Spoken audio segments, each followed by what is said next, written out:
ብዙ ሰዎች ወዴት እየሄዱ እንደሆነ ሳያውቁ ህይወታቸውን በዘፈቀደ ይመራሉ። ብዙሃኑም በልምዶቻቸው ታስረው ህይወታቸውን በጭንቀት ያሳልፋሉ። ከሁሉም የሚያሳዝነው ደግሞ ህይወታቸው ላይ የመሞላት ስሜት የሚሰማቸውና አመስጋኝ የሆኑ ሰዎች በጣሙን ጥቂት መሆናቸው ነው። ታዲያ ለዚህ ችግር መፍቻ እንዲሆን በከፍተኛ ጥናት የተሰራ ቁልፍ እንዳለ መነግረስ፣ በደስታ የተሞላ ህይወት የምትኖርበት፣ ኮንፊደንስህን የምትገነባበት፣ ለህይወትህም ትርጉም መስጠትን የምትማርበት የጆርዳን ፒተርሰን 12 የህይወት ህጎች የሚለው መጽሐፍ በእርግጥም ይሄን ነው ግልጽ አድርጎ ይሰጣል። እንደ ምሳሌም ለሌሎች ሐሳቢ እንደሆንከው ለራስህም ማሰብን ተለማመድ። ልትወዳደረው የሚገባ ብቸኛ ሰው የድሮ ማንነትህ ብቻ መሆኑን እወቅ። ሁሌም እውነቱን ተናገር ወይም ቢያንስ እሺ አትዋሽ የሚሉ ህይወት ለዋጭ አርስቶችን ይዟል። ቀለል አድርገን ለምን እንዳለንና ከህይወታችን ጋር እንዲዋሃዱ አድርገን አንድ በአንድ እናያቸዋለን። ህግ 1 ቀጥ ማለትን ተለማመድ።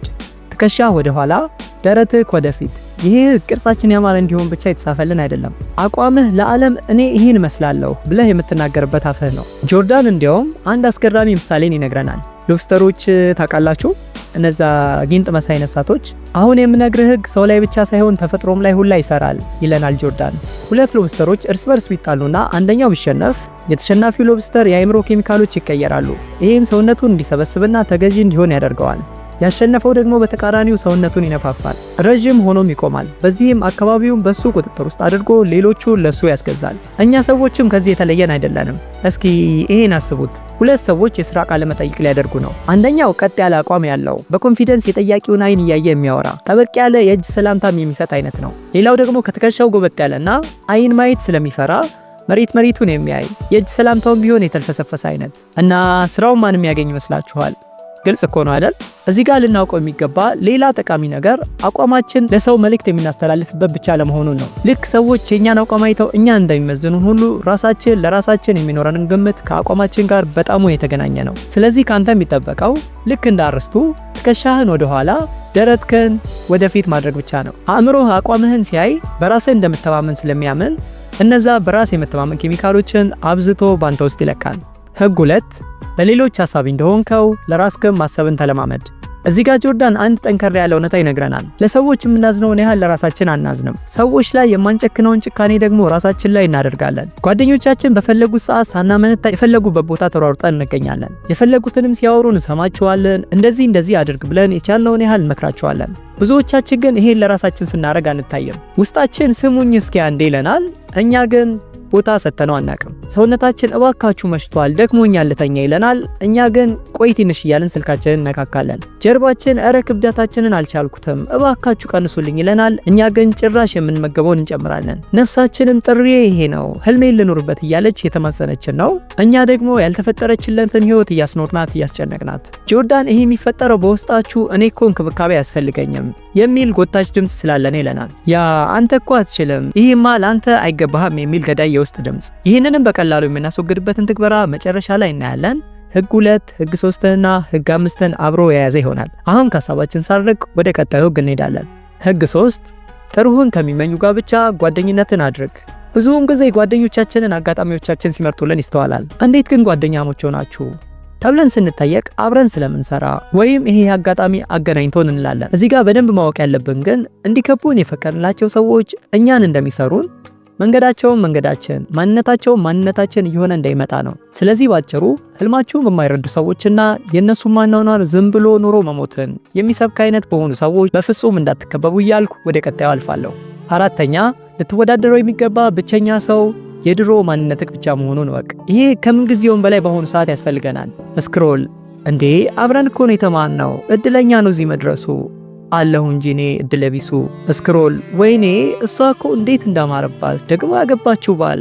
ስክሮል ወይኔ እኔ ነኝ እንጂ እኮ እነሱ ሁሌም የደስታ ህይወት እንዳጣጣሙ ነው። ሲጀመር ፈጣሪ እርስ በርስ ሊያወዳድረን አልፈጠረንም። ልክ እንደ መልካችን የተለያየ መክሊት ሰጥቶ ሌላውን እንድናገለግል ፈቅዷል እንጂ። ግን ዓለም አሸናፊዎች ይቀጥላሉ ብሎ ካስተማረንና እኛም አምነን ተቀብለን መኖር ከጀመርን ቆየን። ጆርዳንም አትደግ እያልኩ አይደለም፣ ግን ውድድርህን ካለፈው ማንነትህ ጋር ብቻ አድርገው ይለናል። 5ኛ ልጆችህን እንዳትወዳቸው ሊያደርጉ ከሚችሉ ድርጊቶች ጠብቃቸው። እራት ሰክስ። ፈረንጅ ደግሞ ከመጀመሩ ነው እንደዚህ የሚለው እንዳትሉኝ እንጂ ጆርዳን ወላጅ መሆን ማለት የልጆቻችሁ ጓደኛ መሆን ማለት አይደለም። ህፃናቶቻችሁ ስርዓት እንዲይዙ መቅጣት ያስፈልጋል። ይህም መንገዳቸውን እንዳይስቱ ያደርጋል ይለናል። ምክንያቱም ኃላፊነትን ከልጅነቱ እየወሰደ የመጣና ለሰዎችም ክብር መስጠትን በጊዜው የተማረ ህፃን ሲያድግ ህፃን ሆኖ አይቀርም። ካልተለማመደ ግን በተቃራኒው አድጎም ከህፃንነት አይወጣም። እኛ ግን ህፃናቶቻችን ሲጫወቱ የበታተኑትን ዕቃ ራሱ ትተው ሲሄዱ እንፈቅድላቸዋለን። ደግሞም የዛሬው ስርዓት አለማክበር ለነገ የኑሮ ስቃይ እንደሚሆናቸው እወቁ ይለናል ጆርዳን። ከህፃናቶቹ ወደኛ ኃላፊነት ስንመለስ ደግሞ ህግ 6 ዓለም እንደዚህ ካልሆነች ከማለት በፊት እስኪ አስቀድመህ ቤትህን አስተካከል።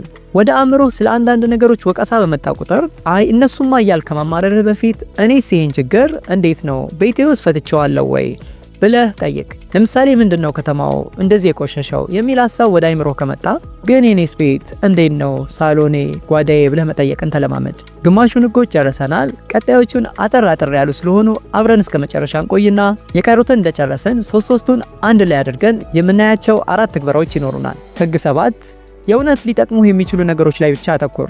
አሁኑኑ መደሰት፣ አሁኑኑ ገንዘብ ማግኘት። ከትዕግስት ጋር ከተፋታን ቆይተናል። መጠበቅ የሚለውንም ቃል ከመዝገበ ቃላታችን ውስጥ እያስወገድነው ነው። ጆርዳንም ፈጣን አሸናፊነቶችን ካሳደድክ ላይቀሬው ዘላቂ ስቃይ ዝግጁ ሁን ይለናል። ስለዚህ ትኩረታችንን ሁሉ ምንም ያህል ከባድ ቢሆን ቅጽበታዊ ደስታ ላይ ሳይሆን ዘላቂ ደስታን የሚሰጠን ነገር እና ትርጉም ያለው ነገር ላይ ማድረግን መለማመድ። ህግ 8 እውነቱን ተናገር ወይም ቢያንስ እሺ አትዋሽ። በጊዜው ስናየው ውሸት ቀላሉ የማምለጫ መንገድ ይመስለናል። እየቆየ ሲሄድ ግን ህይወታችንን የሚመሰካከል ጆርዳን እያንዳንዱ ውሸት ገሃዱን ዓለም የምታዩበት ሁኔታ እያጣመመና ያላችሁንም ታማኝነት እየሸረሸረ ይመጣል ይለናል። እኔም በተቻለ መጠን ከእውነት ጋር ቆመን ከንጹህ ህሊና የሚገኘውን ሰላም እናጣጥም እያልኩ ወደ ቀጣዩ አልፋለሁ። ህግ 9 እያወራህ ያለው ሰው አንተ የማታውቀውን አንድ ነገር ሊያቅ እንደሚችል ወቅ። ኮሙኒኬሽን ላይ እንዴት ናችሁ?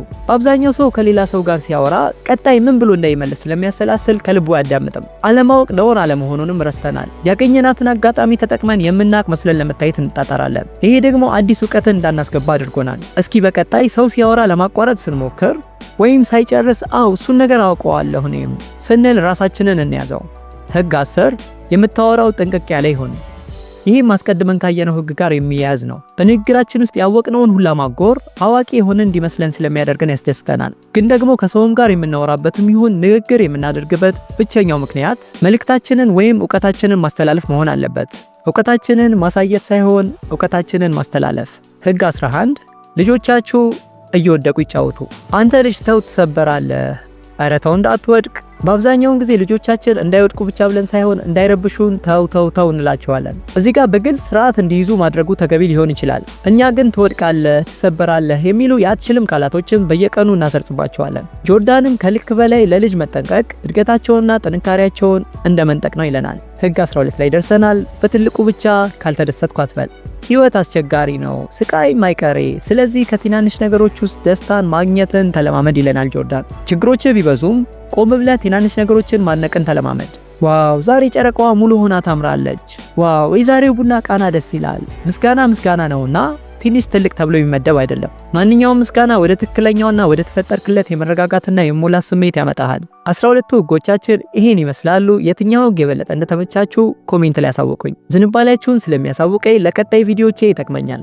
እስከዚህ ለቆያችሁ እንግዲህ እንደ ቦነስ ሶስቱን ጨምቄ 4 ጠቃሚ ተግባሮችን አዘጋጅቼላችኋለሁ። ጊዜ ሰጥቼ አብረው መሆን ያለባቸውን አንድ ላይ አድርጌላችኋለሁ። እንደሚጠቅማችሁ አልጠራጠርም፣ ግን ያው ከተገበራችሁት ማለት ነው። እንደምትተገብሩትም አልጠራጠርም። የመጀመሪያው ቻሌንጃችን ሰውነታችሁ፣ አእምሯችሁና አካባቢያችሁ ላይ ማተኮር ለምትፈልጉ ነው። ከህግ 1 6 እና 10 የተውጣጡ 3 ድርጊቶችን በውስጡ ይዟል። አንደኛ አቋማችንን እንፈትሽ። ለቀጣይ 7 ቀናት ቀጥ ያለ አቋምን ተለማመድ። ቀላል ስለሆነ ማድረጉ አይከብድህም። መጀመሪያ የስልካችንን አላርም በ2 ሰዓት ልዩነት እንሞላለን። ከዛ የኛ ስራ የሚሆነው ልክ አላርማችን በጮኸ ቁጥር ቀጥ ብያለው ወይስ ጎብቻለሁ የሚለውን ማየትና ራሳችንን ሳንወቅስ አቋማችንን ማስተካከል ነው። በየመሃሉም ትዝ ባለን ሰዓት ሆነ ብለን የተስተካከለ አቋም መያዝ። ይህም እንዳያሰለችን በፍጹም ራሳችንን ሳንወቅስ ከራሳችን ጋር ተሳስቀን ወደ ተስተካከለ የሰውነት ቅርጽ መመለስ። አንድ ነገር ጨምሬላችሁ ወደ ሁለተኛው ለለፍ። ስልኬ በጮኸ ቁጥር ያለውበትን አቋም አስተካክላለሁ ማለትም ትችላላችሁ። ሁለተኛ ግልጽ የሆነ ንግግርን መለማመድ። በየቀኑ አንድ ያጋጠማችሁን ችግር ወይም ደግሞ ግባችሁን በመጻፍ እሱን ቁልጭ አድርጎ በቀላሉ መግለጽን መለማመድ። ለምሳሌ በደፈናው ጤና መሆን ፈልጋለሁ ከማለት ዛሬ በቀን 2 ይሄን እመገባለሁ፣ ለ30 ደቂቃ ወክ አድርጋለሁ የሚለውን መለማመድ። ሶስተኛ ከዛሬ ጀምሮ በየቀኑ የተለያዩ የህይወት ክፍሎችን የምታጸዳበትን ቋሚ 15 ደቂቃ በመደብ። 15 ደቂቃ ትንሽ ነው አይደል? ግን ቋሚ 15 ደቂቃ። ለምሳሌ ዛሬ ቤትክን የምታስተካክልበት ይሆናል። ነገ ደግሞ ስልክ ላይ ያሉ አላስፈላጊ ነገሮችን የምታስወግድበት፣ በቀጣይ ደግሞ የሥራ ቦታህን፣ ከዛ ደግሞ በቀጣዩ ተመልሰህ የቀሩ የቤት የማስተካከል ሥራ። 15 ደቂቃ ግን እንዳትረሳ፣ ቋሚ 15 ደቂቃ። ቀጣዩ ቻሌንጃችን ደግሞ ህግ 4 7ና 12ን ይዞልናል። የግል እድገታችሁ ላይ መስራት የምትፈልጉ አሁንን መኖር የምትፈልጉና ዘላቂ ለውጥን ለምትፈልጉ አሪፍ ቻሌንጅ ነው። 3 ክንውኖችን ይዟል። አንደኛ የቀን የራስ ግምገማ። በምሽቶቻችን ላይ ቀጣዩን እንጽፋለን። ዛሬ ከትላንት የተሻለ ምን ነገር አደረኩ? እዚህ ጋር በጣም ትንሽ ነገርም ሊሆን ይችላል። ለምሳሌ ዛሬ ከትላንት የተሻለ በአግባቡ የሚያስፈልገኝን ውሃ ጠጥቻለሁ የሚል፣ ወይም ደግሞ አንዳንዴ ትላልቅ ሊሆን ይችላል። ዛሬ ትኩረቴን በመሰብሰቤ 2 ቀን የሚፈጅብኝን ፕሮጀክት በአንድ ቀን ልጨርስ ችያለሁ የሚል። ሁለተኛ የምስጋና ቀኖች። በየቀኑ ለ2 ደቂቃ ያህል ትንሽ ሆነው ነገር ግን ትርጉም ላላቸው ነገር ምስጋና ማቅረብ። ከሰዎች ጋር ስለነበረን ቆይታ ሊሆን ይችላል። ደስ ብሎን ስለተመገብነው ምግብ ሊሆን ይችላል። ብቻ ከትናንሽ ነገሮች ደስታን ማግኘትን መለማመድ። ሶስተኛ የረጅም ጊዜ ግባችንን ማስፈር። በህይወት ውስጥ ያለ አንድ የረጅም ጊዜ ግብህን ምን እንደሆነ አስቀምጥ። አዲስ ክህሎት መማር ሊሆን ይችላል። ግንኙነቶችን ማሻሻል ሊሆን ይችላል። ከዛም ወደ ግቤ ሊያደርሱኝ የሚችሉ ምን ትናንሽ እርምጃዎችን ልውሰድ ብለህ ራስህን መጠየቅ። ወደ 3ኛው ቻሌንጃችን ስናልፍ ህግ 8፣ ህግ 9ና ህግ 11 እናገኛለን። ታማኝነታችሁን ለማዳበር ለምትፈልጉ፣ ሪስክ መውሰድን መለማመድ ለምትፈልጉና ነገሮችን ተቀባይ የሆነ አይምሮ እንዲኖራችሁ ለምትፈልጉ ነው። አንደኛ ታማኝነት። ለ7 ቀናት እውነትን ብቻ መናገርን መለማመድ። ይሄማ ከባድ ነው ልትሉ ትችላላችሁ።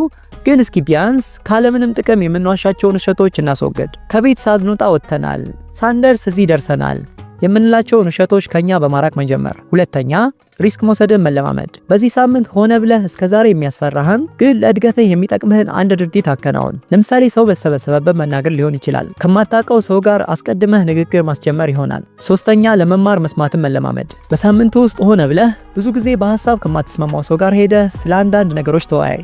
ግን እዚህ ጋር ቻሌንጅ የሚሆነው የሚያወራውን ሳታቋርጠው ለመስማት መሞከር ይሆናል። ቆይ ይሄን እለዋለሁ ሲጨርስ የሚለውን ከአእምሮ አስወጥተህ ምን ለማለት እንደሚፈልግ ብቻ ለመረዳት ጣር። አጸፋ ከመመለስም ተቆጥበህ በጥያቄ የበለጠ እንዲያወሩ ማድረግን ተለማመድ። የመጨረሻው ቻሌንጃችን ህግ 2 3ና 5ን ይዟል። ግንኙነታችሁን ለማሻሻል ለራሳችሁ የምታደርጉትን እንክብካቤ ለመጨመርና ኃላፊነትን መውሰድን መለማመድን ለምትፈልጉ ይህም 3 ሙከራዎችን ይዟል። አንደኛ በእነማ ተከብቤያለሁ። ብዙውን ጊዜ አብራቸው የምታሳልፋቸውን 5 ሰዎች ጻፍና እንዴት ነው ለእድገቴና ለግቤ አስተዋጽኦ ያደርጋሉ ወይ ብለህ ጠይቅ። ከዛም የበለጠ ሰዓትን ግብህን ለሚደግፉና የእነሱንም ግብ ከምደግፍላቸው ጋር ማሳለፍ። ሁለተኛ ራስህን መንከባከብ።